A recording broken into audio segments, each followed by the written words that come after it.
Ladies and gentlemen, we move on with our program and to read the message of Mayor Sebastian Baste Duterte, let us call on stage Councilor Mirna Dalodo Ortiz.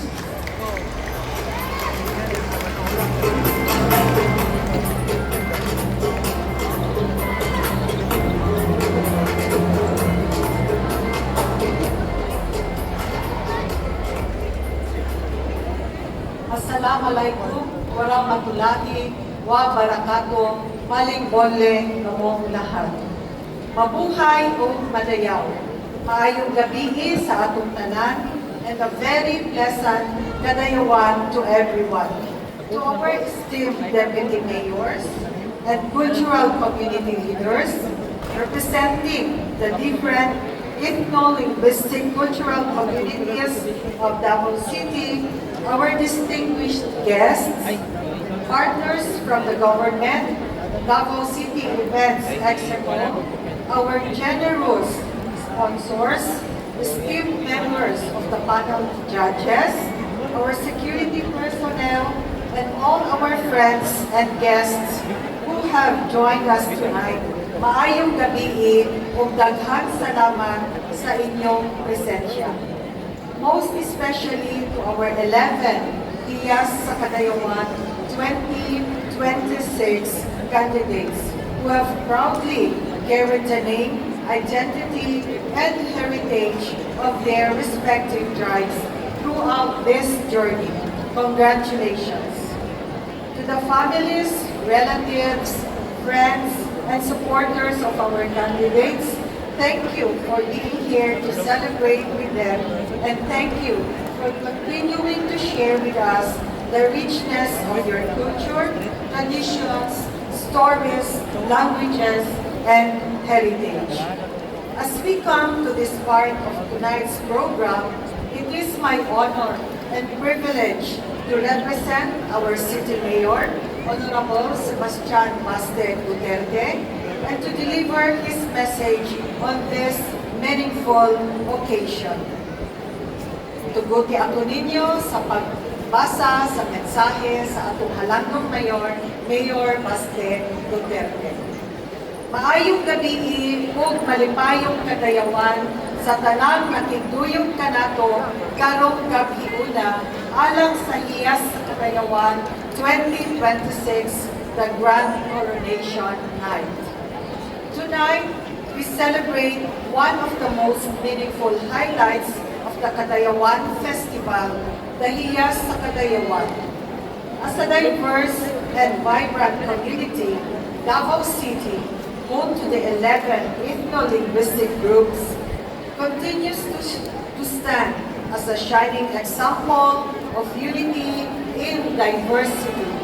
And tonight, we are not just showcasing the unique beauty of our traditions, our rich cultural heritage, the distinctiveness of our languages and dialects, and the richness of our customs, but also emphasizing the very importance of promoting meaningful advanced advocacies that help preserve this rich cultural tapestry of Davao City and our indigenous history for future generations. We have witnessed these 11 remarkable young women who have proudly and confidently represented their respective communities, recognizing not only their ethereal beauty and grace, but also their intelligence, leadership, and serious commitment to the causes they passionately advocate. And so, to our candidates, congratulations ug daghang salamat.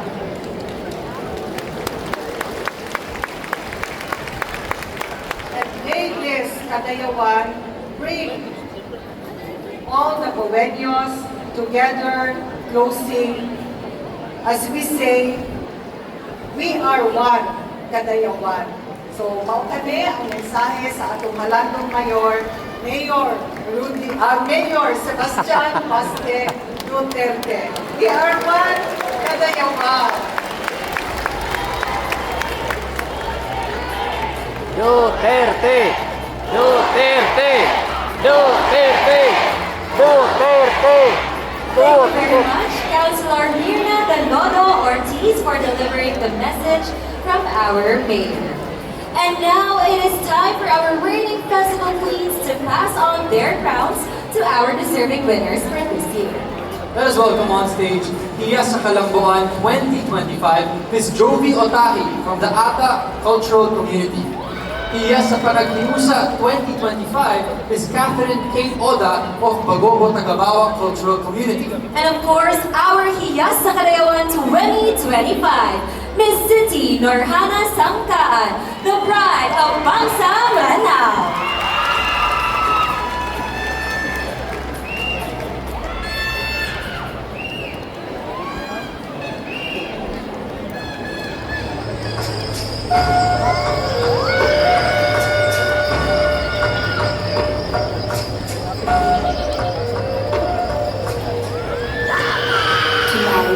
Standing before you, I realize that every beautiful chapter has been utterly come to an end. Being your Hiya sa Kalamboan 2025 was more than just wearing a crown. It was a privilege, a responsibility, and a journey filled with lessons, challenges, friendships, and memories that I will forever carry in my heart. To the city government of Davao, thank you for giving us the opportunity to serve and to represent Davao City. To the City Tourism Operations Office, and Leslie, Sir Charles, Sir Paul, and all the staff who is always there to help and guide us. Especially Sir Benito Torres Jr., thank you for giving us the courage to continue and to serve our community. Daghang kaayong salamat sa paghiya o pagpangga kalaman. To our Deputy Mayor, Deb Roel Arthur Ayon Jr., thank you for supporting me throughout my journey. To Salvo Evans, Sir Dan, Ma'am Ains, Lee, and the team, thank you for everything. To my makeup artist, Ginger Corial, thank you for always making me feel beautiful in all of my events. To my Hiya sisters, let's continue to be the torch of our younger generations. To my family, Inay mo amor, dako na salamat na kaniyong pag-ibungan. To my mentor, Ate Susan Batawan, thank you for sharing your knowledge. Lastly, to my Ata Tribe community, dako na salamat na kaniyong pag-inawa o support ako nila. And everyone who supported and believed in me, thank you very much. Above all, to our Creator, sa iyo ang kawigulahinan ka naman. Honor and glory belongs to you, Manang. Once again, I am Jovi Malubana Katahi, your Hiya sa Kalamboan 2025.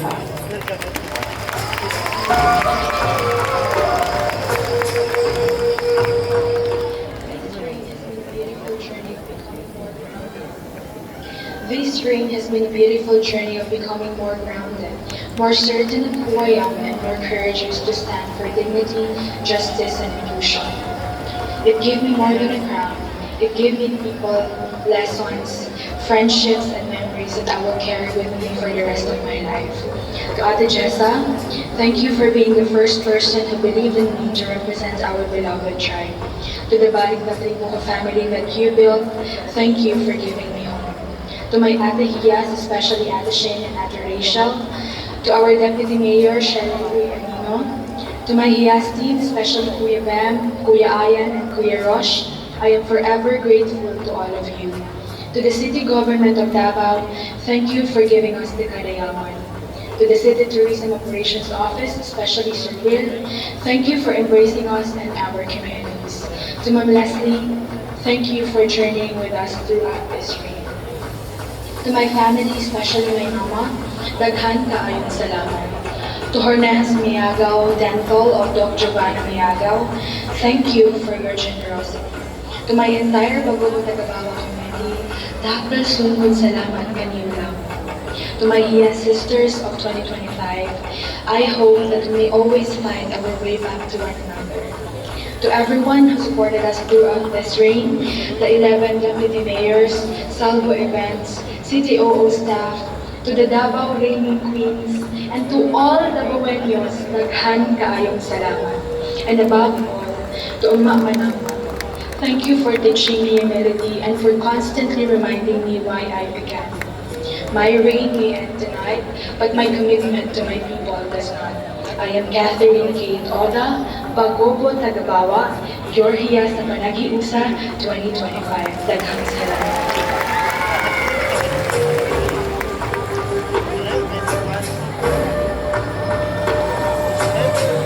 Assalamualaikum warahmatullahi ta'ala wabarakatuh. First and foremost, Alhamdulillah, all praise and gratitude to Allah subhanahu wa ta'ala, the most gracious, the most merciful. To be proud as your here sa Kadayawan is a blessing I have carried with humility, praise, and immense pride for the rest of my life. One thing I have always said throughout my journey is that being a Hiyas is never about the glamour and glitz. It is about being a true, authentic representation of our Bangsa and our beloved Davao City. Behind every step, I focus on an extraordinary network of people who help me steady. Particularly Sir J.M. Samantha, Agustina, Sir Jaime, Nassim, Abdul Fatah, Asani, thank you for believing in me and my mission. To our Deputy Mayor Kakada Fahima and Maparan team, thank you for your constant encouragement and support. To the Marlon Youth Dancers, to all our sponsors, wardrobe designers, at Natasha, Kakasiparno, Jenny, Kakasubi, and the rest, Ate Narlika, Kuya Hamat, Kakamanati, Zainab, your belief in my cause means more than words can express. To my cultural team, Ma'am Fred, Sir Nicholas, Sir Hajin, Mariel, Ma'am and Guard, your creativity and commitment made our performance a true celebration of our people.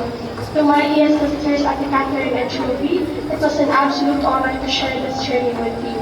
To Santo Evan, CPO, and lastly, Sir William team, thank you for carrying our banner with pride and taking care of us every step of the way.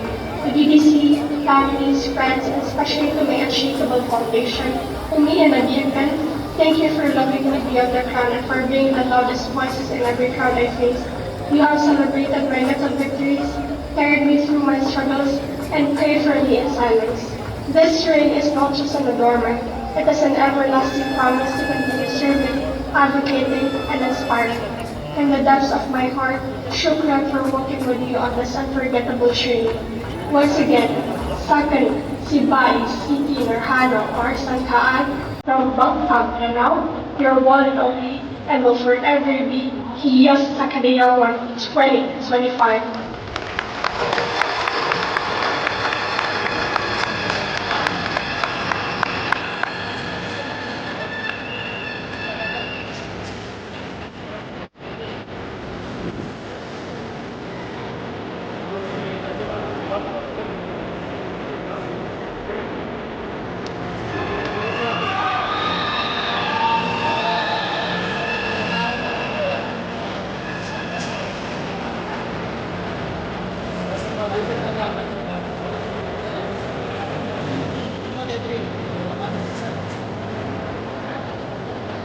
Once again, let's give it up for our reigning Hiya sa Kadayawan and her court. And as the reign of our current festival gems will end tonight, a new set of ladies will begin their journey promoting cultural diversity of Davao City to the rest of the world. This is the